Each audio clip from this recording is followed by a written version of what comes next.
오늘 본문은 하나님께서 예레미야에게 살구나무 가지와 끓는 가마 환상을 보여주시면서 그것이 무엇을 의미하는지를 말씀해 주고 있는 장면이 기록되어 있습니다. 어제도 말씀을 드렸지만 예레미야가 살던 시대는 영적으로 매우 혼탁한 시대였습니다. 먼저는 수많은 제사장과 선지자들과 지혜자들이 있었지만 그들이 하나님의 말씀을 백성들에게 바르게 가르치지 못했습니다. 왜 그들이 여러분 제사장이고 선지자고 지혜자들인데 하나님의 말씀을 백성들에게 바르게 가르치지 못했을까요? 그들 자신이 타락했기 때문입니다. 그들이 영적으로 타락하니까 하나님이 말씀하시는 것을 그들이 듣지 못하는 거예요. 그러니까 그들의 삶이 뒷받침되지 않은 교리적이고 지식적인 말씀만 가르치고 있는 것입니다. 오늘날로 이야기하면 목회자들이 타락했다는 말이에요. 그러니 어떻게 성도들에게 하나님의 말씀을 바르게 가르치고 선포할 수 있겠습니까? 여러분, 말씀이 바르게 가르치지 못했다는 말은 말씀을 정확하게 전달하지 못했다는 내용이 아닙니다. 다시 말하면 말씀의 전달이 정보의 전달로 끝나버렸다는 거예요. 그러니까 가르치는 자들도 또 가르침을 받는 자들도 이 말씀이 어떤 정보를 담고 있다는 것은 다 알아요. 그러니까 말씀이 지식 전달이나 정보 전달로 끝나버리면 그것이 말씀의 능력이 없게 되어져 버린다는 것입니다. 그러면 말씀이 능력 있게 전달되어진다는 말은 어떤 의미일까요? 말씀이 가르쳐질 때, 말씀이 전달되어질 때 삶으로 뒷받침되었다는 의미입니다. 가르치는 자들이 가르치는 그 말씀대로 살기 위해 날마다 말씀을 붙잡고 말씀을 상고하고 말씀을 묵상하고 그 말씀에 순종해 가려고 하는, 완벽하게 순종했다 이것을 의미하는 게 아닙니다. 여러분, 성경에는 완벽한 인물이 없어요. 다윗도 하나님의 말씀에 온전히 순종하지 못하고 심각한 죄를 범하였어요. 그럼에도 불구하고 다윗이 하나님의 마음에 합한 자라는 하나님의 평가를 받게 된 것은 그가 완벽한 자였기 때문이 아니라 그렇게 실수 많이 하고 넘어졌음에도 불구하고 다시 하나님의 말씀 앞에서 돌이켜서 말씀대로 살려고 끊임없이 하나님 앞에 나아갔던 자였기 때문입니다. 그러므로 저와 여러분이 목회자가 지금 바르게 서 있느냐 그렇지 못했느냐, 이것이 우리 성도님들의 초미의 관심사 중에 하나잖아요. 그러면 그때 저와 여러분들이 무엇을 보셔야 하냐면 이 목회자가 완벽한 사람이냐 아니냐를 보시면 여러분이 시험에 듭니다. 그럼 무엇을 보셔야 할까요? 이분이 실수하고 넘어졌음에도 불구하고 하나님의 말씀 앞에 다시 서려고 하는가, 다시 하나님의 말씀 앞에 서서 하나님 앞에 나아가는 자인가, 여러분들이 이걸 보셔야 된다는 거예요. 그렇게 삶이 뒷받침되어진 말씀이 선포되어졌을 때에 그 말씀이 능력 있게 증거되어지고 성도들의 심령 가운데 뭔가 여운을 남기고 감동을 남기고 생각의 변화를 일으키고 삶의 변화를 일으키는 말씀으로 역사가 되어진다는 것입니다.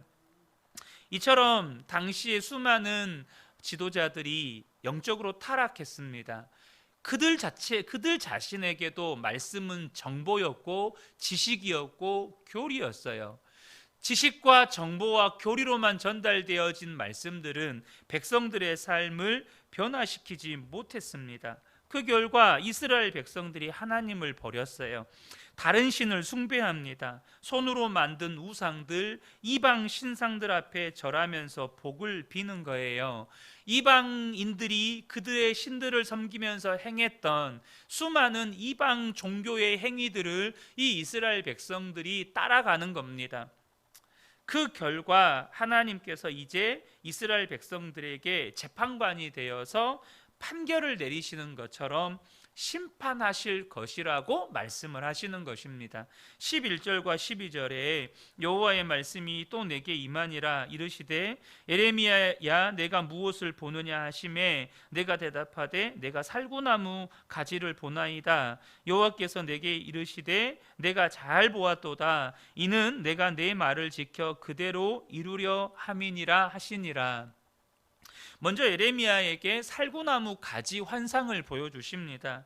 여기서 이 가지라는 단어는 주로 막대기, 지팡이라는 뜻으로 쓰여요. 그러니까 하나님께서 이스라엘 백성들에게 심판의 매를 드셨다라는 상징적인 의미입니다. 그리고 살구나무는 아몬드, 주로 이제 아몬드를 의미하는데요. 아몬드나 밤이나 호두 등과 같은 견과류 나무를 가리키는데요. 이 겨운의 나무들이 죽은 것처럼 잠을 자지만 때가 되면 반드시 싹이 나고 꽃을 피우는 것처럼 하나님의 말씀은 어떤 조건 속에서도 반드시 이루어진다는 사실을 상징적으로 보여주시는 말씀입니다. 그러면 심판과 하나님의 말씀은 반드시 이루어진다는 것을 말씀하셨다는 것은 뭘 의미하는 거죠? 하나님의 심판이 확정되었다. 하나님께서 반드시 심판하신다. 이것을 선언하시는 거예요. 그래서 내가 내 말을 지켜 그대로 이루려 함이니라, 이 말씀을 하시는 것입니다. 여러분, 왜 하나님께서 이 말씀을 하시는 것입니까? 지금 이스라엘 백성들이 하나님의 말씀을 무시하고 있는 거예요. 하나님의 말씀을 온전히 가르쳐야 할 제사장들, 선지자들, 지혜자들조차 하나님의 말씀을 교리로, 지식으로, 정보로 그렇게만 알고 있고 또 그렇게 가르치는 것입니다.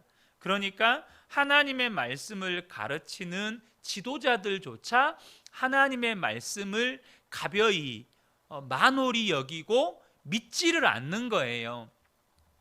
그런 이스라엘 백성들에게 하나님의 심판을 상징적으로 말씀하시면서 반드시 이루실 것이라고 말씀하시는 것입니다. 여러분, 우리가 살고 있는 이 시대가 영적으로 얼마나 혼탁한 시대인지 모릅니다. 돌아가는 국제 정세나 또 국내에서 일어나고 있는 수많은 사건, 사고들, 또 사회 현상들, 무엇보다도 거의 매일 뉴스로 다뤄지고 있는 이 지구 안에서 일어나고 있는 기후 변화들, 그런 상황 속에서 계속해서 또 드러나고 있는 교회의 부패의 실상들, 교회의 부패와 타락한 실상들. 며칠 전 제가 바로 2, 3일 전입니다. 뉴스에서 서울 구로구에 있는 어느 교회에서 일어난 싸움을 보게 됐어요. 뉴스에서 그걸 다루더라고요. 사람들이 새벽에 성도들이 모여가지고 두 파로 나누어져 가지고 싸우고 난리가 난 거예요. 사람들이 다치고 심지어 이 체류액이 막 뿌려지고 성도와 성도 사이에 심지어 전기 충격기도 동원이 됐더라고요. 물론 그게 사용되지는 않았습니다. 교회가 싸움이 났는데 이게 말려지지가 않으니까 경찰들이 수백 명이 출동을 해가지고 그 싸움을 말려야 하는 상황이 되어버렸어요. 여러분, 세상 사람들에게는 이 모습이 신천지나 JMS나 통일교와 같은 이단과 별로 달리 보이지 않아요. 제가 어제 어느 사모님이 하시는 이야기를 들었는데 이 사모님이 전도를 하시면서 겪은 이야기였어요. 그게 뭐냐면 2, 3년 전에 아이들에게 전도하는 것과 또 지금 전도하는 게 다르다는 거예요. 이 코로나 팬데믹을 겪으면서 신천지의 실상들의 이것들이 굉장히 교회의 이 사회에 이슈가 됐잖아요. 그러니까 그 세상 사람들이 볼 때 뭐 신천지, JMS, 또 최근에 넷플릭스에서 다뤄진 여러분 그 이단 종교의 실상들이 파헤쳐지면서 그게 막 적나라하게 공개가 됐거든요. 아이들이 부모님들에게 그런 교육을 받는다는 거예요. 너 저런 데 가게 되면 아빠 엄마 다시는 못 볼 수 있어. 그러잖아요. 수많은 사람들이 이단에 빠져서 거기에서 재산 빼앗겨, 시간 빼앗겨, 가족들과 헤어져. 그것들이 이단 교회가 아니죠. 이단들에서 일어나는 실상들인데, 그것을 보면서 전도하는 이 사모님 그 그룹을 향해서 그렇게 아이들에게 교육했다는 거예요. 너 저기 빠지면 다시는 아빠 엄마 못 본다는 거예요. 그러니 무슨 전도가 되겠어요? 여러분, 예전에 전도 전략이 뭐였는지 아세요? 아이들을 전도해서 부모님들 교회에 오게 만들자. 이게 전도 전략 중에 하나였어요. 아이들을 전도해서 그 아이들 마음을 변화시켜서 부모님들 다시 교회에 나오게 하자. 이게 전도 전략이었는데, 이제는 아이들을 전도할 수가 없어요. 지금 그런 시대가 되어버렸다고요. 당장 우리 전도팀도 엊그제 수요일에 전도하다가 사기꾼 소리 들었잖아요. 사랑하는 성도 여러분, 그러니 이 시대에 무슨 전도가 되겠어요? 하나님의 말씀을 가르치고 배우는 저와 여러분이 하나님의 말씀을 어떻게 대하고 있는지를 보셔야 합니다. 사실 이 시대에 드러나고 있는 사회의 현상들은 여러분, 교회가 가지고 있는 영적인 실상의 반영입니다. 절대 이것을 여러분들 그냥 간과하시면 안 돼요. 이 시대가 교회를 어떻게 바라보느냐, 이것은 이 시대의 성도들이 이 시대의 교회의 영적인 실상의 투영물이에요. 그러면 왜 저들이 교회를 향하여서 저런 시각을 가지게 되었고, 왜 저들이 교회를 향하여서 저렇게 비판적인, 날이 서서 저렇게 비판하고 있는가를 보셔야 돼요. 우리가 하나님의 말씀을 어떻게 대하고 있는지를 보셔야 된다는 거예요. 여러분, 하나님의 말씀은 생명이고 능력이고 권세입니다. 하나님의 말씀은 살아있고 하나님의 말씀은 반드시 이루어집니다. 하나님의 말씀은 반드시 역사해요.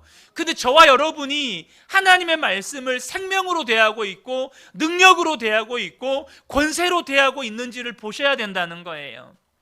주님은 말씀하셨습니다. 이사야 55장 10절 11절에서 이는 비와 눈이 하늘로부터 내려서 그리로 되돌아가지 아니하고 땅을 적셔서 소출이 나게 하며 싹이 나게 하며 파종하는 자에게 종자를 주며 먹는 자에게는 양식을 줌과 같이 내 입에서 나가는 말도 이와 같이 헛되이 내게로 돌아오지 아니하고 나의 기뻐하는 뜻을 이루며 내가 보낸 일에 형통함이니라.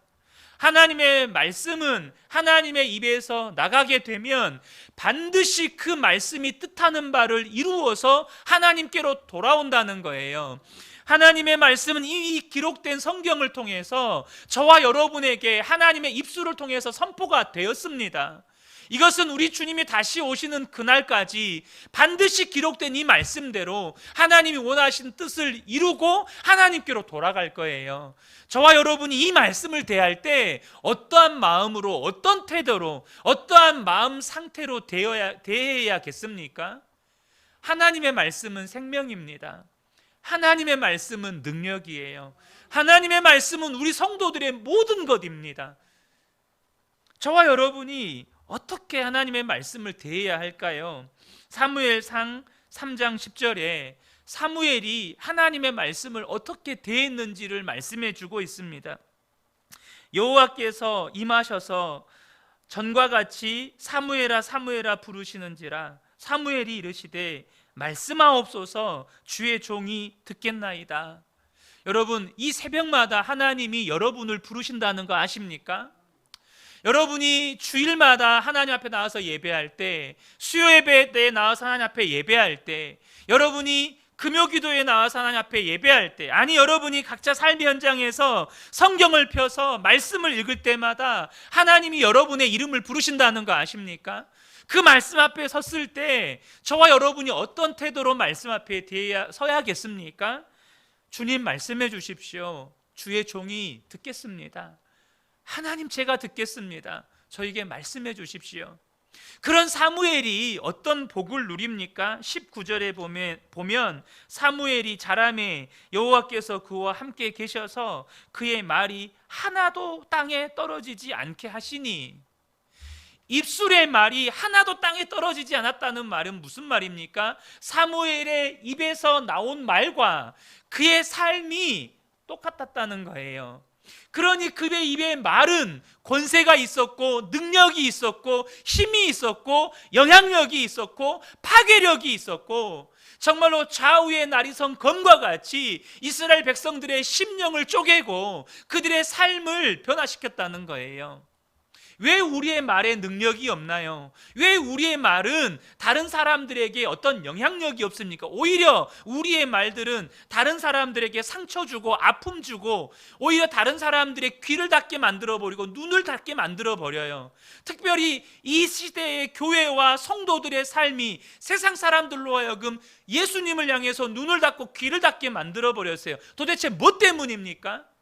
우리의 입술의 말과 우리의 삶이 너무 달라요.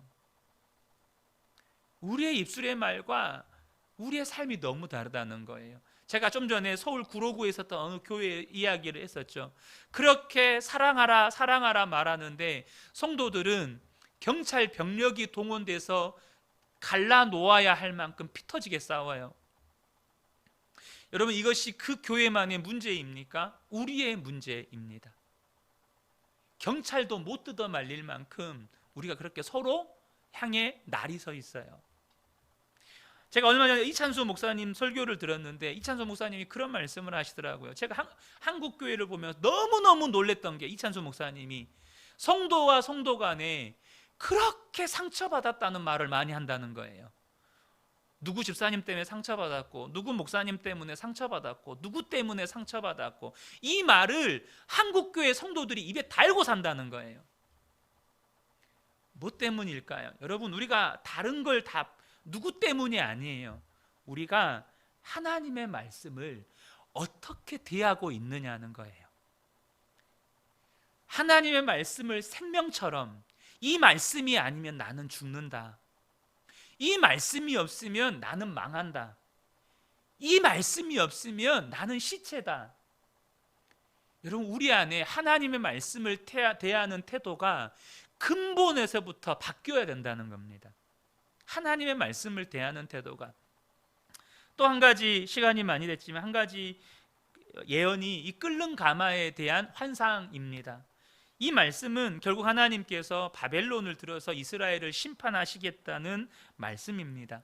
그런데 왜 하나님이 그들을 심판하시겠다고 말씀하셨습니까? 16절을 보면 무리가 나를 버리고 다른 신들에게 분향하며 자기 손으로 만든 것들에 절하였은즉 내가 나의 심판을 그들에게 선고하여 그들의 모든 죄악을 징계하리라. 결국은 그들이 하나님을 버리고 우상을 숭배했기 때문이라는 거예요. 우상 숭배가 극에 달해 이제 더 이상 돌이킬 가능성이, 돌이킬 길이 보이지 않을 때 하나님의 심판이 임하게 됩니다. 그런데 이 시대가 딱 그렇습니다. 우상 숭배가 극에 달해 있다는 거예요. 얼마 전에 제가 유시민 작가가 이 시대를 진단하는 부분에 대한 이야기를 제가 듣게 되었는데 딱 그 말이 맞다, 이런 생각이 들었어요. 그게 뭐냐면, 물론 그분은요 한 사람의 지식인으로서 또 정치평론가로서 작가로서 이 시대를 그가 가진 지식에 의거해서 진단하는 거예요. 근데 그게 틀린 게 아니에요. 뭐냐면 이 시대는 정말로 자기애와 욕망이 극대화된 시대라는 거예요. 자기애와 욕망, 여러분 딱 맞지 않습니까? 그래서 서점에 가서 베스트셀러 1위부터 10위까지를 딱 보면 거의 모든 책이 그 책이래요. 재테크, 그리고 자기계발서. 재테크와 자기계발서가 베스트셀러라는 거예요. 성경이 말씀하는 것과 똑같죠. 돈을 사랑하고 자기를 사랑하고. 디모데후서 3장에서 말씀하시는 이 시대가 다 자기를 사랑하고 돈을 사랑하는 이 우상 숭배가 극에 달해 있는 시대라는 거예요. 물론 여러분, 이분은요 무신론적 관점에서 보았기 때문에 그것을 나쁘게 보지 않더라고요. 여러분, 우상 숭배가, 자기 사랑과 돈을 사랑하는 것이 극에 달해 있는 이 시대가 여러분 어떤 것 같습니까? 하나님의 심판이 여러분 이제 임박해 있는 거예요. 저는 성경적인 관점에서 볼 때 정말로 이제 하나님의 심판이 임박해 있구나라는 생각을 지울 수가 없습니다. 지울 수가 없. 제가 두려운 건 우리 자녀 세대들이에요. 과연 이들이 이 시대를 견뎌낼 믿음이 준비되어 있나? 우리 자녀 세대만 그렇습니까? 제가 오늘 새벽에 나오면 제 아내한테 그랬어요. 우리가 하나님 앞에 가기 전에 어쩌면 주님이 정말로 오실지도 모르겠다. 근데 분명한 건 우리가 창세기 강해를 통해서 나누었지만 하나님이 이 땅에 임하기 전에 불로 이 세상을 심판하실 것이라고 분명히 말씀하셨습니다. 어제 뉴스를 보니까요, 기상 관측 이래 지구 전체의 평균 기온이 처음으로 17도를 넘어섰더라고요. 처음으로. 인류 역사 이래 처음으로 지구 전체 평균 온도가 17도를 넘어선 거예요. 근데 어떤 이 지구 기후 과학자들이 이것은 지구 기후에 대한 사형 선고다, 이렇게 진단을 내렸더라고요. 사형 선고라고. 여러분, 정말로 하나님이 이 지구를 불로 심판하는 게 맞는 것 같아요. 아니, 분명히 맞죠. 근데 이것이 그 심판일지는 우리가 정확하게 말씀할 수는 없지만 저는 그렇게 보여요, 제 눈에는. 제가 한 말씀만 읽고 여러분들의 말씀을 마치겠습니다. 베드로후서 3장 6절부터인데요.